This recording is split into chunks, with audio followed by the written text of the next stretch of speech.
What's going on, you guys? Welcome back to the part 2 of the Ask Me Anything Q&A thing that we're doing. I actually split this video into 2 parts. I've already posted part 1, which was more of the fun questions. Now we're going to be focusing on more of the investments, more of the stock market related questions or anything. There's a bunch of Bitcoin questions. So as always, appreciate your support on the channel. Give this video a thumbs up, but let's get into a couple of these. Nathan asks, what are your thoughts on ARK Invest? Are you bullish or bearish? What are your thoughts about them posting their positions every day?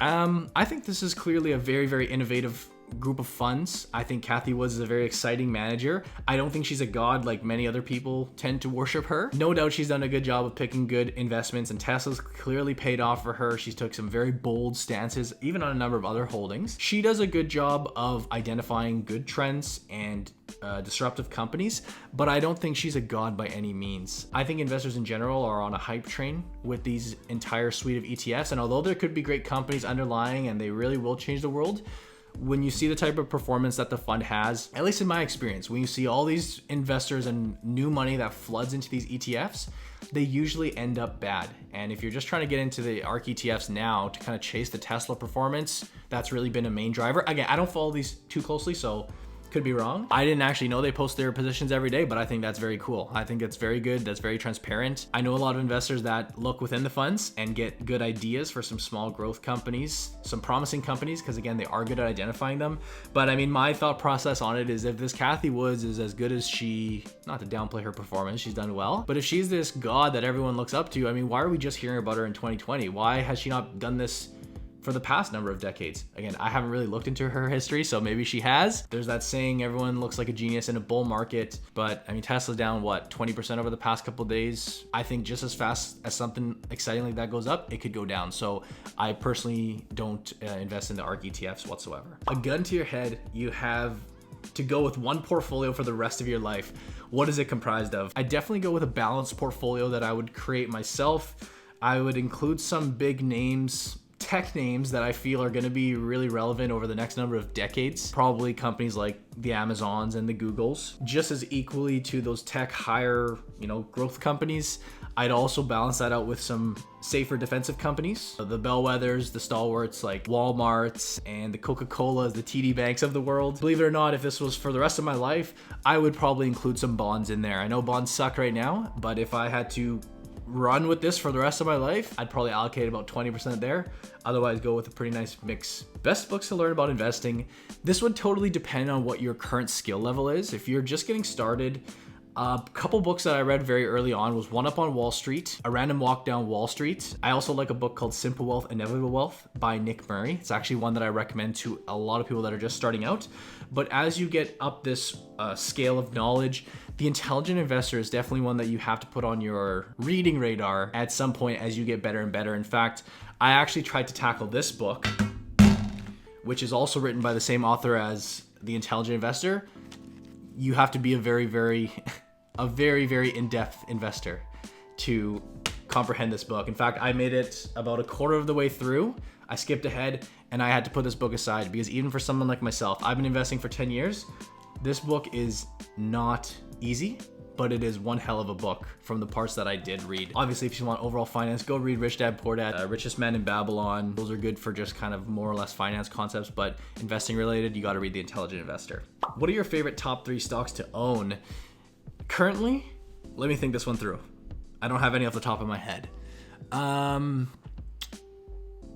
always like Apple. I can always pretty much rely on Apple. I like Google. Google's another one that I think is a pretty clear long-term winner. I like Facebook, Amazon, Netflix, Google. No, I'm just joking. Not all the FANG stocks, but I like Apple. I like Google, and my third pick is the company Tencent. Been buying that stock since 2016, 2017. So yeah, Chinese company, but those will probably be my top picks. As of now, always subject to change. Maybe I could argue right now where I feel we are in the market, maybe I want to go a little more defensive, but just long-term in general, those are probably my top 3 companies that I think, those are probably my top 3 right now. Why did you start investing? I started investing because my dad got me into it. As you guys know, my dad's a financial advisor and I didn't really have much of a choice, to be honest. He didn't like stronghold me or anything, but when I was 10, 11, 12, He had an account set up for me, and that's when I had my first mutual funds. I had shares of Coke and I had shares of McDonald's. Those were the first two I ever bought. I still own those shares today. I own more shares than that. I've added to them. But yeah, when I started taking it a little more seriously was when I got a little bit older and I decided to go out and get my license and whatnot. That was a personal choice, but it was just because it was a field that I thought it was a field that was important, and I saw it as a path to go work for my dad, and that was my career. And now we've shifted here online. What is the best non-traditional investment you've ever made? I have a pretty clear winner for this. I consider this non-traditional, but one time I went out and purchased a training program. I went out and bought an online course, and I paid $5,800 USD, and that was after paying $2,000 for the base course, and then I went and joined the next level program. This was at a time where I didn't have that much money, not a lot much extra capital laying around, and I had just enough in my bank account to cover that cost. It went all out in one chunk. I remember sitting there after seeing that wire go through, or the payment, it was by credit card, but I felt this in the pit of my stomach. I felt this crazy, it felt so bad. However, I'm glad I went with my gut, because the connections I made from that program, the stuff that I learned, the skills that I developed, it was an entrepreneurial business type of training program. And I've made my money back 100-fold. I've made, I don't know the exact math on that, but it was the best investment that I've ever made, hands down. What's your thoughts on debts versus investment? For someone who's just finished school, I always wonder how much I should invest, or even if I should invest at all. Cheers, Brandon. That question is there's so many variables. I think if you want to look at it from a mathematical standpoint, you gotta factor in the interest rate, right? Depends on how much you're paying on that debt. Debt right now in general, depending on what type of debt, it could be very, very cheap to own or to hold. There's also some more expensive debts out there. If it's credit card debt, then pay it off, because you can get a better return on your money there. But if it's a very low interest rate return, I know a lot of student loans there's a lot of grace and a lot of generosity, if that's what you're talking about. I would personally do both if I was in that position, but that's just given my circumstances. Another thing to factor in is how comfortable you feel with carrying debt. Some people want to wipe it out. That could be really the deciding factor, all math aside. But yeah, there's not a black and white answer there for sure. What is your price target on EQB? Are you still holding long-term hold? It has run up 35 cents since you made a video on it. EQB, EQ Bank, Equitable Holdings, or Equitable Group. I don't own that stock anymore. So as you mentioned there, it went up for a decent little run, and I took the profits. I wanted to invest elsewhere. I have certain stocks in my portfolio which I will not touch, that I will call core holdings and go. EQB was one of the peripheral ones. So no, I don't own that stock anymore. I do think they have good opportunity for dividend growth, because they have a very, very low payout ratio. But to answer your question, I don't have a price target to begin with, and no, I'm not holding them anymore. Hi Brandon, can you tell me if there's a limit on how much US stocks we are allowed to have? From Diane. No, there's no limit on US stocks. There's no limit on Canadian stocks. Go buy whatever you want, assuming you can afford it. And yeah, no limit. You can do whatever you want with your selection. Go out and buy as much as you want. Thoughts on using an RRSP for a down payment for my first home? Yeah, why not, right? The home buyer's plan is something we have here. HBP is something we have right here in Canada, and it allows you to take out, I believe they increased it to $35,000. $35,000, you can basically take a loan from yourself. Maybe you don't have the money elsewhere. You can take a loan for yourself. You just have to make sure you're paying it back. If you want to, I think it's not a bad idea at all. If you have the money elsewhere, hey, maybe just let your investments grow. They both could work out very well. I'm gonna answer this question again, even though I did in the last video, but what are your thoughts on collectibles as an investment? Do you see yourself ever getting into something like NBA Top Shot, the new blockchain-based trading platform? I have a friend, he was actually my old basketball coach. He's over in Toronto, and he was months ago, literally 3 months ago, he was sending me WhatsApp messages saying, yo, you should get into these trading cards, yo, buy this, blah, blah, blah. And they were trading for, $40-50 a piece, maybe a couple $100 at most. And I saw what he sent me. I said, are you stupid? Don't send me this stuff. I'm like, what are you talking about? It was the weirdest little message. He told me it a couple times, and it's just now that this is really starting to blow up. Through his help, I bought my first moment. I got a Steph Curry 3-pointer for about $1,200 USD. So $1,200. So I got a little moment there. As of today, I spoke with him actually earlier today, $700,000 invested in NBA Top Shot. Majority of that from growth. If that tells you anything about it, clearly there's money to be made here. It's all based on Ethereum, all based on the blockchain, so it is a legitimate space. but is it highly risky? Is it in a big bubble?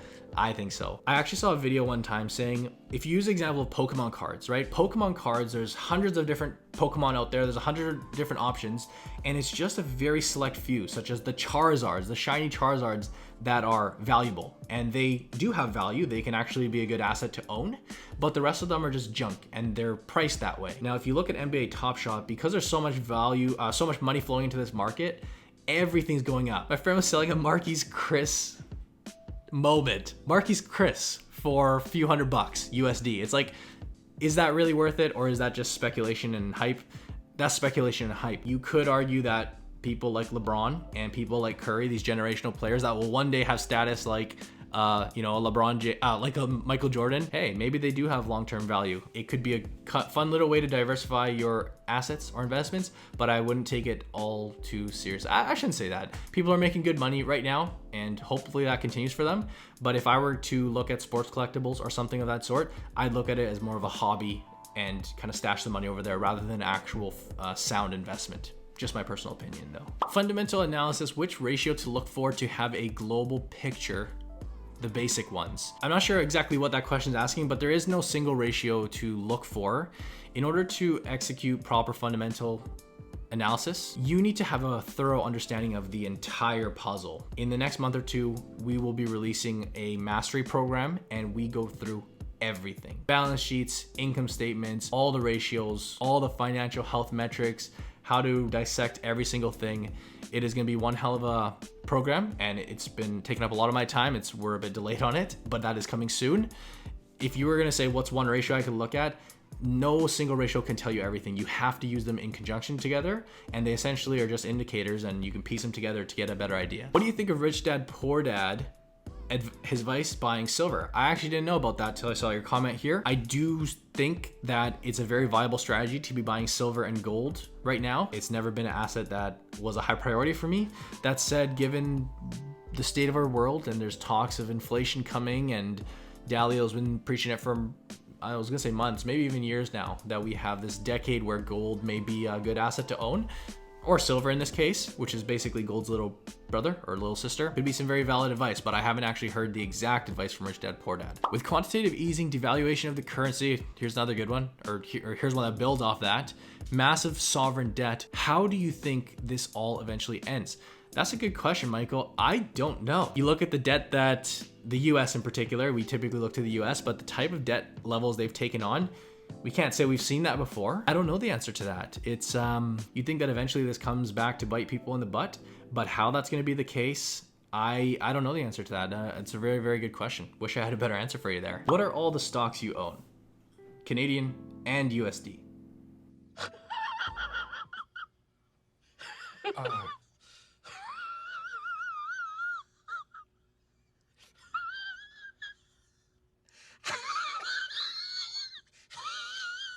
What are the key indicators, alarms that would prompt you to sell your shares? Good question from Andres. It depends on what stock we're looking at. Again, some stocks, as I touched on earlier, some are my core companies that I just don't ever really want to sell. And even if they've done really well, often I'll just ride it up. And if they go down, I'll buy when they go down. But if it's a stock that's kind of a peripheral stock for me, one that I don't really, it's not like a core position of mine. If the stock does very, very well over a short period of time, and I think it's a little unjustified, and you typically know when that happens, you just see the type of returns over very short periods of time that just don't really add up, that could either lead me to either trim a position or just sell out entirely and take those profits, take those gains, and put it somewhere else. Again, it really depends on the stocks that we are looking at, but I don't necessarily use any alerts or alarms. I don't use any trading alerts myself. I did when I started off, and I just started getting so many notifications on my email that it was just terribly annoying. You could look at something like RSI, that's something like very, very peripheral, relative strength index, if you're looking kind of to see some, more or less, some little tips whether you should confirm a sell or not. But other than that, it's more or less just in relation to the overall portfolio, whether I think it's one to trim or whether it's one that I no longer want to hold. Shady asks, do you ever day trade? Whoa. Crispy asks, what are your thoughts on Canadian growth stocks like CloudMD, Lights, or LSPD, Dosibo, Dye, and Dirham? I actually don't follow all of those stocks, but I do peripherally a couple of those names, and I think they're very exciting fields. I think Canada has really stepped up in some ways. They're without a doubt very, very promising. I kind of tie them in like those ARK ETFs, which just have a lot of excitement around them, and I feel like hype often can really skew a lot of these companies' valuations. But long-term wise, and again, I'm not speaking on those companies in particular because I don't follow them that closely, but I do really like some of the new companies that are arising here in Canada, especially in the health space. They do look quite promising. Do you ever consider the viability of disruptive growth stocks? You seem to never mention any of these, despite them having the largest capital appreciation during the pivotal time that we're living through. Good question there from Thomas. Yeah, these stocks aren't necessarily, I don't own any of these, high growth, disruptive growth stocks. I'm assuming you're talking here psychedelics here in Canada and the cloud MDs, etc., etc. They definitely have done well and they've provided some good capital appreciation, but you kind of nailed it right there. You said they're doing well during this pivotal time that we're living through. These growth periods don't last forever. As much as we'd love for that to be the case, the reality is that that's not true. And I've personally always preferred a strategy of leaning on companies that are more reliable and that I don't have to stress about when to buy and sell and when to get out. These growth periods don't last forever, and we are in a period where they have done very well. If you look at any type of return, like sector return or asset type return, when you have these awesome stocks that do really, really well, a couple years later or a year later, they are the worst performing asset class. And you can go back and look up a number of those diversification charts. I find those fascinating every single time. Rather than going out and myself getting involved in that type of area of the market, I prefer to lean on companies that I know are going to do well, guaranteed over the long term. I mean, nothing's a guarantee, but if I own a company like Google or a company like Apple, there's a lot more certainty there than owning a company like, a psychedelic company that's just getting started and there's a lot of excitement. You guys know I'm a big believer in dividends as well, and pretty much guaranteed none of these smaller companies are going to pay a dividend. So, hey, they'll do well. If you want to play that game, play that game. It's just not my style. And there's a lot of different styles of investing. If you want to go find another channel that's going to talk about those stocks, good luck. Go have some fun with those. But it's just outside of my style of investing, to put it simply. I'll just take one final look here on my phone. To finish things off, I'll answer the Bitcoin. To finish things off, I'll go with a Bitcoin or cryptocurrency one, but I'll just make sure that I don't have any other ones here. What is your next play? My next play, I don't really have plays. I have long-term boring plays. So I don't really have a next play personally. Best site for RRSP for holding US and Canadian funds. I believe a lot of the brokerages will let you. I just know Wealthsimple wouldn't. So Wealthsimple Trade would not be the one to go for. I obviously use Questrade, but I was even thinking about doing a video on, the support has just really diminished across the board with all platforms, not just Questrade. RBC, TD, we have students, one of our students was on the line for an hour and 40 minutes with RBC, with one of the big banks, which has all this financial backing, and they still don't have the support to handle the flow of new investors that's happening right now, which sucks. It sucks for us if you do need to get some support. So that's pretty much industry wide, but I believe you can hold US dollars and Canadian funds in the banks. Questrade definitely lets you as well. Do you hold REITs in your TFSA, or would it be better to put growth and value stocks? I don't own any REITs in my TFSA. In fact, I don't own any REITs in my entire portfolio. You guys know I've never been a fan personally, as just personal preference. You could make a fair argument for REITs in the TFSA because of the obviously tax-free account, which is awesome. But in my opinion, you have such a finite amount of TFSA space. We only get so much. And this account is, in my opinion, the most powerful, easy account for everybody. I want to maximize that as best as possible. I would typically say put your more growth stocks, put the ones that you hope to do well, that you have a really high level of conviction on, they'll be big money makers for you over the years. I guess REITs could do that. They could pull you in a lot of income. But personally for me, I like to put a little more of my exciting stocks in the TFSA. I don't put that much emphasis on where my investments go. I think people make too big of a deal about that when they say I'm not going to buy, a US stock in my TFSA because of the withholding tax. I think that's a mistake. But would you hold REITs in there? You could. But for me, I personally like to put more of my growth stocks, a little more of my exciting stocks in TFSA. After what amount retail investors should think to move their investments to a traditional investing firm to take care of that big amount for them? After 100K, 500K, 1 million?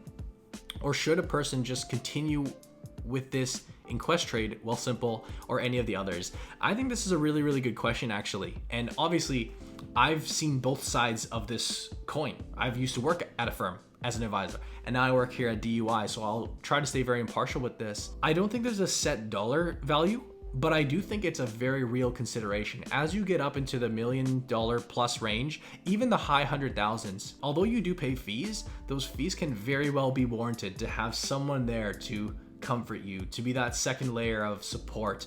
I mean, again, I gave the example of Questrade and like the hour-long support you have, the phone call lines right now.